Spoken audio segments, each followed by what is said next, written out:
بسم اللہ الرحمن الرحیم۔ شروع اللہ کے نام سے جو سب پر مہربان ہے، بہت مہربان ہے۔ صم بکم امی فہم لا یرجعون۔ وہ بہرے ہیں، گونگے ہیں، اندھے ہیں، چنانچہ اب وہ واپس نہیں آئیں گے۔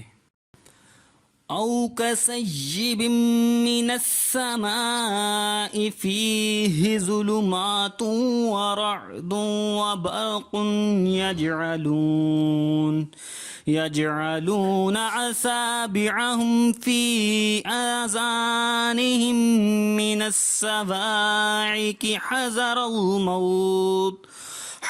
الموت واللہ محیط بالکافرین۔ یا پھر ان منافقوں کی مثال ایسی ہے جیسے آسمان سے برستی ایک بارش ہو، جس میں اندھیریاں بھی ہیں اور گرج بھی اور چمک بھی۔ وہ کڑکوں کی آواز پر موت کے خوف سے اپنی انگلیاں اپنے کانوں میں دے لیتے ہیں، اور اللہ نے کافروں کو گھیرے میں لے رکھا ہے۔ منافقوں کی پہلی مثال تو ان منافقین سے متعلق تھی جو اسلام کے واضح دلائل سامنے آنے کے باوجود خوب سوچ سمجھ کر کفر اور نفاق کا راستہ اختیار کیے ہوئے تھے۔ اب منافقین کے اس گروہ کی مثال دی جا رہی ہے جو اسلام لانے کے بارے میں تذبذب کا شکار تھا۔ جب اسلام کی حقانیت کے دلائل سامنے آئے تو ان کے دل میں اسلام کی طرف جھکاؤ پیدا ہوتا اور وہ اسلام کی طرف بڑھنے لگتے، لیکن جب اسلامی احکام کی ذمہ داریاں اور حلال و حرام کی باتیں سامنے آتی تو وہ اپنی خود غرضی کی وجہ سے رک جاتے۔ یہاں اسلام کو ایک برستی ہوئی بارش سے تشبیہ دی گئی ہے۔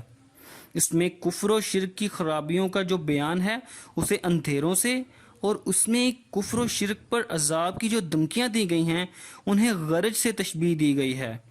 نیز قرآن کریم میں حق کے جو دلائل اور حق کو تھامنے والوں کے لیے جنت کے جو وعدے کیے گئے ہیں انہیں بجلی کی روشنی سے تشبیہ دی گئی ہے۔ جب یہ روشنی ان منافقین کے سامنے چمکتی ہے تو وہ چل پڑتے ہیں، مگر کچھ دیر میں ان کی خواہشات کی ظلمت ان پر چھا جاتی ہے تو وہ کھڑے رہ جاتے ہیں۔ یعنی جب قرآن کریم کفر اور فسق پر عذاب کی وعیدیں سناتا ہے تو یہ اپنے کان بند کر کے یہ سمجھتے ہیں کہ ہم عذاب سے محفوظ ہو گئے ہیں، حالانکہ اللہ تعالیٰ نے تمام کافروں کو گھیرے میں لے رکھا ہے اور وہ اس سے بچ کر نہیں جا سکتے۔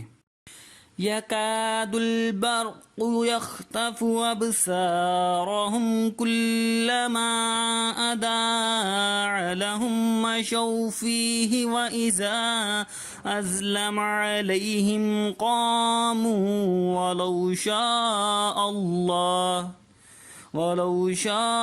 اللَّهُ لَذَهَبَ بِسَمْعِهِمْ وَأَبْصَارِهِمْ إِنَّ اللَّهَ عَلَى كُلِّ شَيْءٍ قَدِيرٌ۔